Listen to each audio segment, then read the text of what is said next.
Hello, everyone. You're listening to KZFR 90.1 People-Powered Radio. Writing on Air is made possible by the generous contributions of KZFR supporters and by Satava Art Glass Studio, creating an internationally acclaimed art glass studio in Chico since 1977. You can experience the magic of Satava Art Glass by visiting their gallery at 819 Wall Street, Tuesday through Friday from 9 a.m. to 4 p.m. Find Satava Art Glass on the web at satava.com. Well, hello everyone. How is it going tonight? My name is Kevin. I will be your host for Writing on Air. The show is fairly new. This is our third showing so far, and I'm pretty excited about it. But it is designed to have students submit their artwork basically in the form of writing. So flash fiction, poems, pieces from novels, short stories, things like that. And allows them to get out their works into the public and heard, and kind of gives them a format on radio to do that. I write a few pieces myself too, and I know how vital it is to kind of share it and circulate it and let people understand what you're saying and get the responses back too. That's a big one. So yeah, the show is basically going to be all about that. And tonight we have a few pieces lined up that I'm pretty excited about. We have some poetry actually that got submitted. So far we haven't had any poetry, and this should be pretty fun. I'm looking forward to it. The poetry that I've got so far, and actually really all of these stories are pretty profound. So I think we have a pretty good night lined up, I would wager to say, and I'm usually right about these things. All right, so this is Writing on Air, and also if you wanted to submit anything or know people who would like to submit, specifically students, but you don't have to be. I just give priority to them because that's kind of the focus of this. But if you're not a student, you want to submit too, feel free. Write.onair@gmail.com is the email you can get in contact with me. And one more time, that is write.onair@gmail.com. So without further ado, let's get this going. This first piece is by Anastasia Kellogg from UCLA. It's called Climb.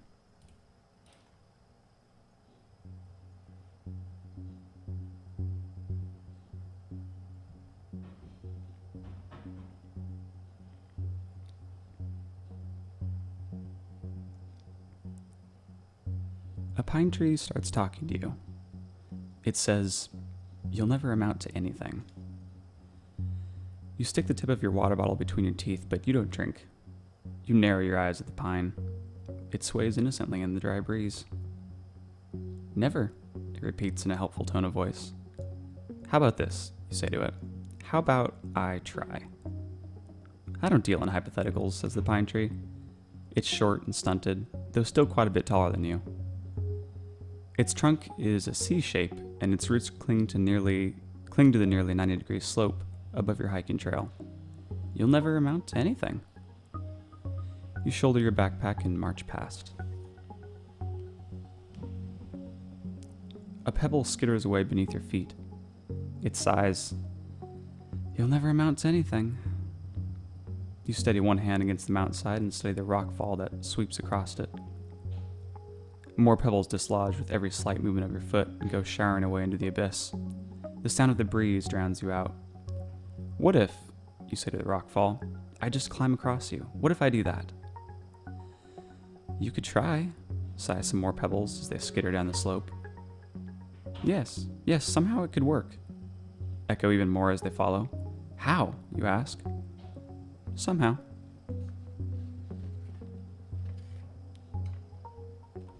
"You'll never amount to anything," babbles the babbling brook. You get on your knees and slurp it up. You're so thirsty. You splash to clean the dust off your hands and face. The hot sun dries you off within seconds.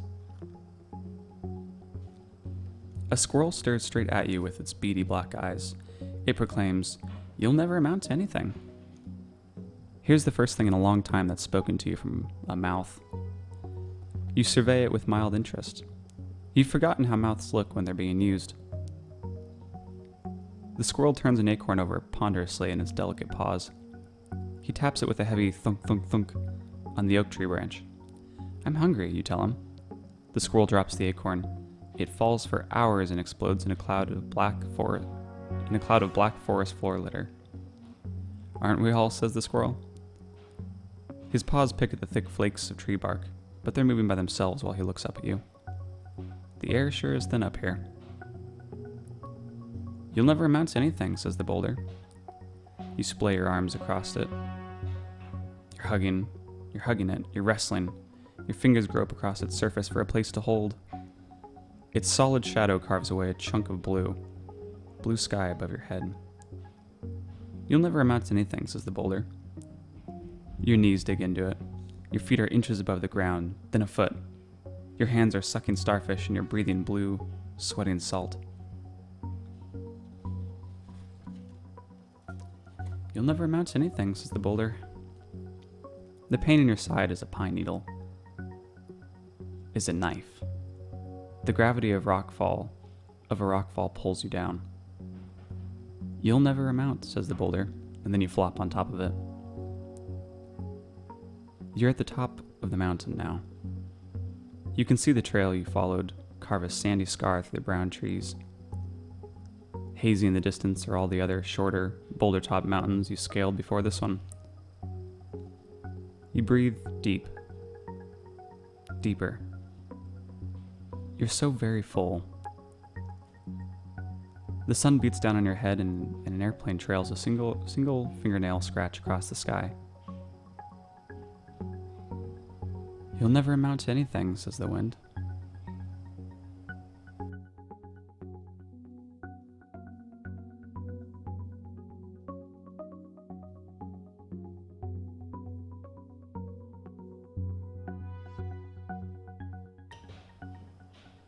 Well, that piece was by AE Kellogg.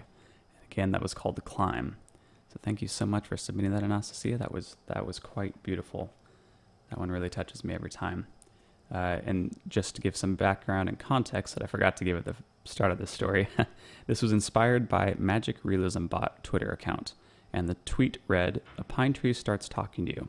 It says you'll never amount to anything." So that was the writing prompt for this story. Anyways, this was Anastasia Kellogg from UCLA, and that was Climb. The next one we have up is going to be a poem, actually, from Travis Alski. This one is called Cadavers. It's a pretty good one, actually. I read through it a few times, and this guy is pretty brilliant.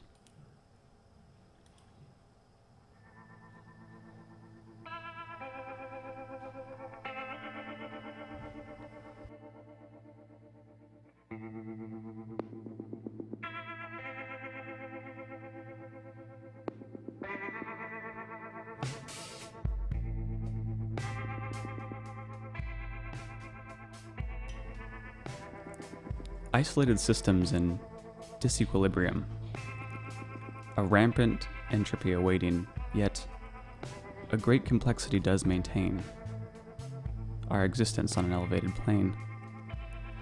Genesis beginning in embryonic isolation, an intricate trioblastic form, then in haste a system fails.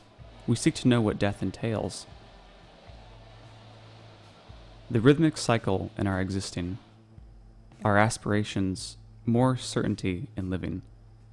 We gather and invoke the scientific seance and gain from the dead some ascendance. There is a paradox of the body's being, a tale we learn through its knowing that the wisdom the body enacts has only recently been found in within a cerebral synapse. For millennia, man was subject to the fates. Hope for health was found beyond an enlightened shift in philosophy, prodded us to examine the body more deeply. In the vein of classic equivalency, progress depends on a sacrificial offering, with the insight of others before and the denial of their body's rest. We can learn of things that only death can attest.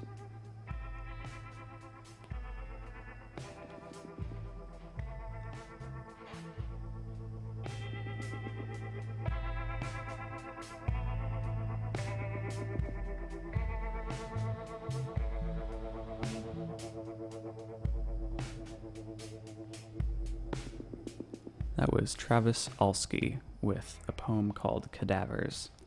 Really, really enjoyed that. Thank you for the submission, Travis. hopefully we'll get some more from you in the future. This next song, I listen to the music here for a second and it takes me away sometimes. This next piece is called An Ode To You. The author did not submit their name, so it is currently anonymous. How mysterious, I'd say. This is called An Ode To You.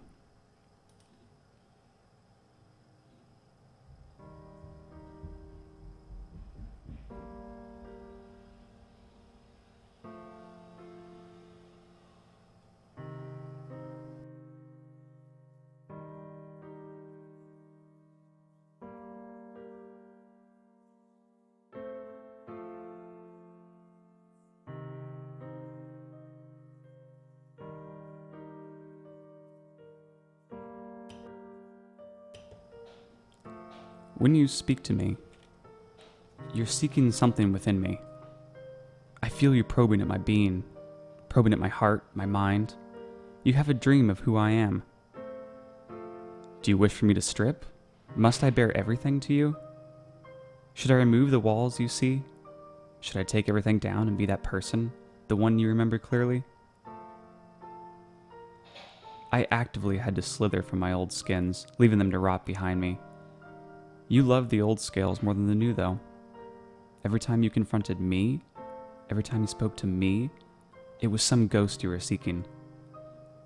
In the mirror, I've seen growth. The way my eyes look as I gaze at myself, as I penetrate the person buried deep within that haunted and hopeful gaze. I'm searching and grasping. I'm learning how to move forward and progress beyond my fears. Every time you speak to me, you mourn what I have actively murdered. I can feel you stroking and petting a past that is no longer there. You try to bring my ghosts out to dance with them. You look past me and into a mutated version of myself. You've injected this version with your ideals, your vision of who I am. I am not ready. I am not ready to stop this process. I am barely able to recognize this for what it is. When I say no, you don't hear my voice. It doesn't even register in your head. Rather, you perfectly articulate your thoughts with my lips. You construct what I am and you choose to selectively forget what I've said. Everything is to your benefit. You are alone, and you are scared. You and I, we relied on one another so greatly once upon a time. You were afraid of us walking a path that doesn't include one another. This fear, it binds me to promises that that have dropped from my lips, promises that a person who no longer exists created. Yet, yes, I am inconsistent, but that is the humanity within me. You see, you fear to be alone with yourself. How many years have you lived, never clearly recognizing the image before you in the mirror? Do not put your own existential battle, one you are entirely unaware of, on me, though. My greatest fear is to become the person you are. But I look down on your troubles and your existence, and I should not do this. I am pretentious. Why do I scorn your loneliness and your pain? I am one of the reasons you find no rest or peace. You've been alone for so terribly long. You've never met anybody who can truly bring you peace. You cry every night, all alone, even if there are others around you. You desperately seek out souls to guide and help. You crave for a purpose. But I am not a puppet that exists to bring you life. I am not here to be your reason. Don't you understand how you hurt me with your own pathetic attempts to cure your sadness? The humanity in you leads you to rip my flesh open, to tear it to pieces, as you search through my innards in the desperate hope to find that illusion of yours. Your hands are covered in blood, but you are screaming too loudly to hear my sobs. What you don't understand is that your perfect memory, your perfect idealization, was always a fraud. We're at a crossroad. That is a truth I believe that you will, unfortunately, never understand. The person I see in the mirror is not a person that you will ever know. My reflection is shrouded in fog, my personality completely lost on you. It always will be. You say, blood is thicker than water. I say, give me water, for that is life. I am still not the me I need to become. I've yet to become wise. I've yet to become a well-rounded human I always thought I'd grow into. So much more pain this soul must endure before I can have rest.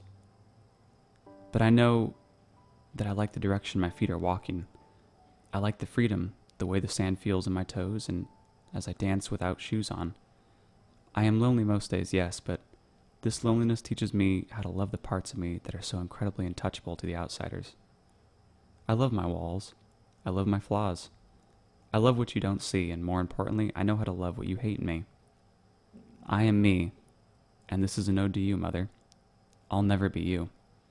I'm not sorry about this.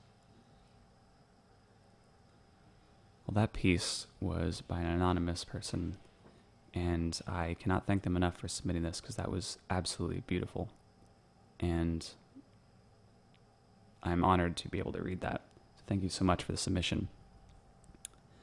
So now we're shifting a little bit into a different direction and doing some more poetry. These are also by AE Kellogg. We had some other submissions from her earlier in the show and in prior shows. We have 3 poems lined up here, and this first one does not have a title. It is called Untitled.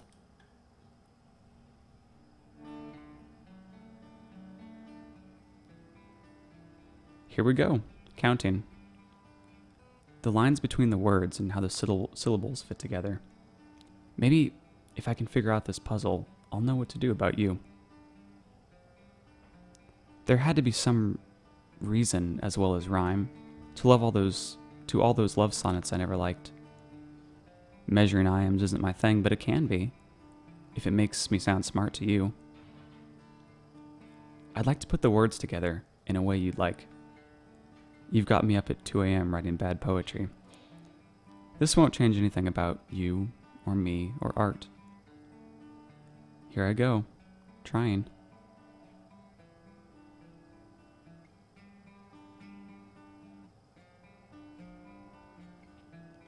And that was by AE Kellogg, going to UCLA, untitled as of right now. This next one is a bit more festive. It's called Pre-Christmas Wednesday.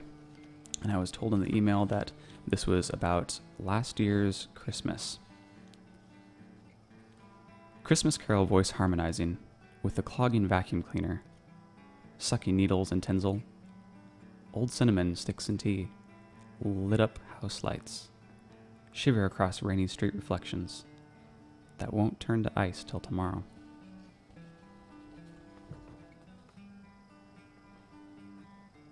That was called Pre-Christmas Wednesday by AE Kellogg. And this last one, also by her, is called Tuesday. And she told me that this was wrote during a rainstorm on her college campus down in Southern California in San Bernardino.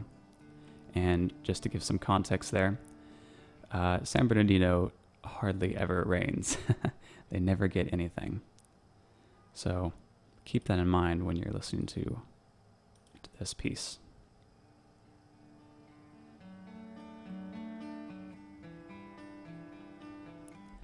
The end of the world falls in silver shining dots on gray ground. The sky has sunlight in it somewhere, over there, but here the shadows cup, a low roof above our heads. Silence. A plastic bag ascends. Lightning rips across a row of fluorescent bulbs. A golf cart aglow. A radio tower's bones. stroking the sky roof, the shadows roar, and the end of the world falls in shimmering silver explosions, holding on to running heel prints and the smell of streptomyces.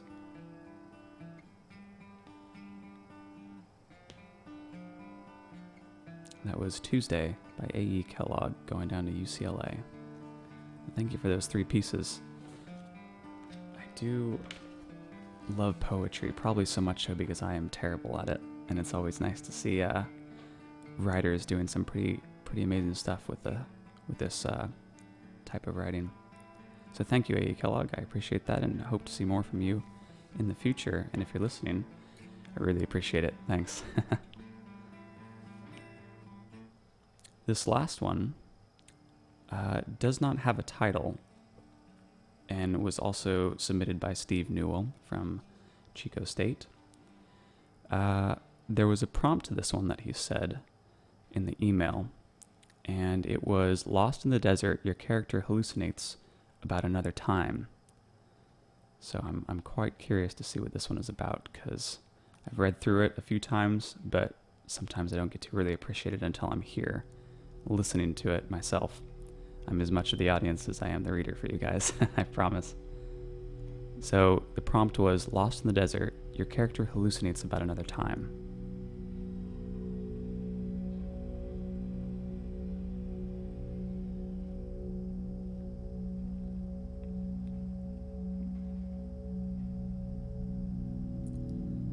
So dry. Jane looked around and saw nothing but sand. Clear, lapis-colored sky for miles brought into vivid clarity as it stretched over the burnt orange sand. I really can't believe I was left here. They had to know what this place was like. No water, no food. They expect me to die. She looked up at the beach umbrella and remembered the night before, when Tristan had given it to her. "I'll keep you protected. It'll keep you protected from the sun. Who knows when you may need it," he said as he grinned. And glanced down at the gold chain around her neck. Jane closed her eyes and leaned back into the shade. The breeze was cool, at least. This is the last time I'll ever trust a mercenary group to get me anywhere safely. I just need to get to my brother to help him read some ancient text he found in his most recent dig. Seems the world has a shortage of experts on dead language structures. Well, at least someone will notice my absence. Jane sat up quickly, annoyed. My brother will send someone to look for me, I'm sure of it. She muttered out loud as she glared at the heat waves rising off the baking sand. What I would give for some water. Ugh, it's only been 2 days. Am I that weak? I'm a McNewell. We don't give up that easily. And with that declaration, Jane lay back again and closed her eyes.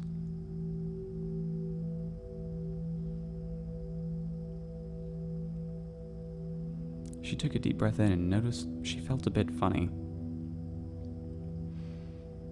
1 breath. 2.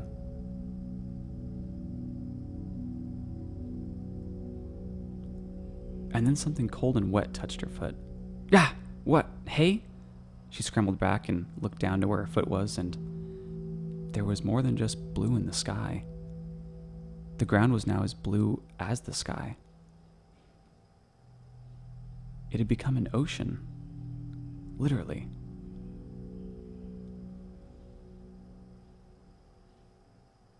She looked out over the waves that now gently stirred in the breeze. There was a tide slowly ebbing and flowing out in front of her. She looked back over her shoulder, and all around her was water. She found herself on an island in the middle of the ocean. What in the world is going on? She sat there for a minute in disbelief, then slowly stretched out her foot and let it meet the tide. It was cool, but not icy. She let her foot sit there for a minute before a slow smile took over her features. I know what this is. I remember this island. She trailed off as a noise caught her attention. She looked over to her left and saw a young girl standing in the water. She was probably 24. 24 seemed like the right number for some reason. She didn't know why. But 24. As she watched, a young man, about 24 as well, waded over to the girl and gently took her hand. The two stood together looking out over the waves, and the woman leaned in on his shoulder.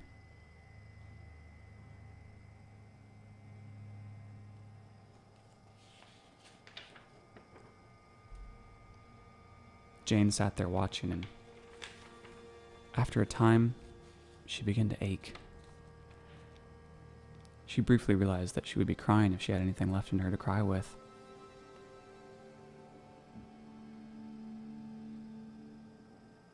What a cruel desert, she said. I am not long for here, and this is what you show me as I leave. I'll see you soon, Gray, Jane whispered. The man staggered and fell forward into the water.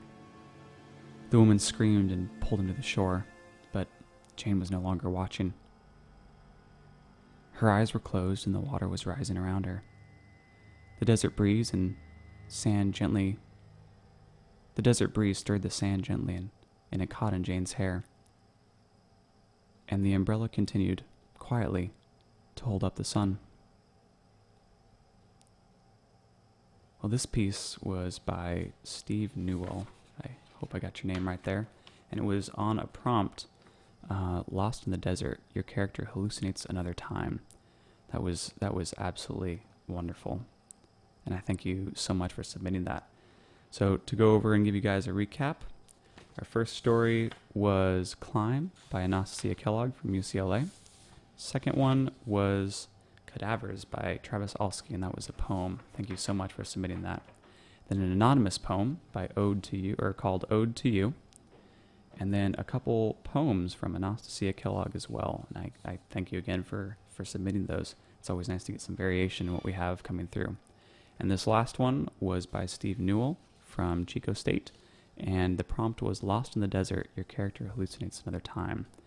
So I wanted to say, because we're wrapping up here pretty quickly, thank you to all who have been submitting pieces. This means quite a bit to me. I've had quite a draw towards radio, I'd say, for, I don't know. I think in the first show I mentioned that I had watched Frasier most of my life, and ever since seeing the first couple episodes of that, I really wanted to get on here and get some hands-on stuff. And so thank you to KZFR for giving me the opportunity to volunteer here and become a programmer and get this stuff out there. And again, if you want to submit any stories and you're a student or know a student who would be interested in this, write.onair@gmail.com is the email you can send those to. And specifications are pretty loose.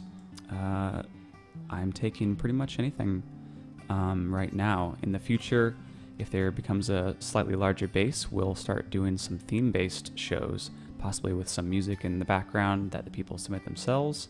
There's a few different directions that I'll probably be taking this, but for the time being, I'm just trying to build this base here. So please, by all means, submit stuff. Again, my name is Kevin, and to submit stories, it's write.onair@gmail.com. And before we go, I want to wish everyone a happy holiday and happy New Year, because I think this is the 4th today, and yeah, it's 2017 now. This is quite surreal. Hopefully it'll be a pretty good year for everyone. 4 days in, I think that's a good judge of it, yeah? Maybe not. Either way, I hope everyone has a good night tonight and a good rest of their week, and stay safe out there and stay warm, because it's getting chilly. All right. And before I go, Writing on Air is made possible by the generous contributions of KZFR supporters and by Harrison Daly, Wright Accountancy Corporation in Chico. Harrison Daly Wright provides certified public accountants specializing in accounting and bookkeeping services, auditing, tax preparation, and planning, management support, services for nonprofit organizations, and more. To reach Harrison Daly Wright, call 895-1209. And one last time, this is Kevin with KZFR 90.1, Writing on Air. And I can't stress it enough, please do submit. And the submission email is write.onair@gmail.com. So thank you all for tuning in tonight, and thank you especially to those who submitted stories. I can't thank you enough. This is your platform to get out your media, and I'm just trying to be the funnel here. So I really appreciate when you guys help collab with me. It really makes my night. So thank you guys, and I hope everyone has a good evening.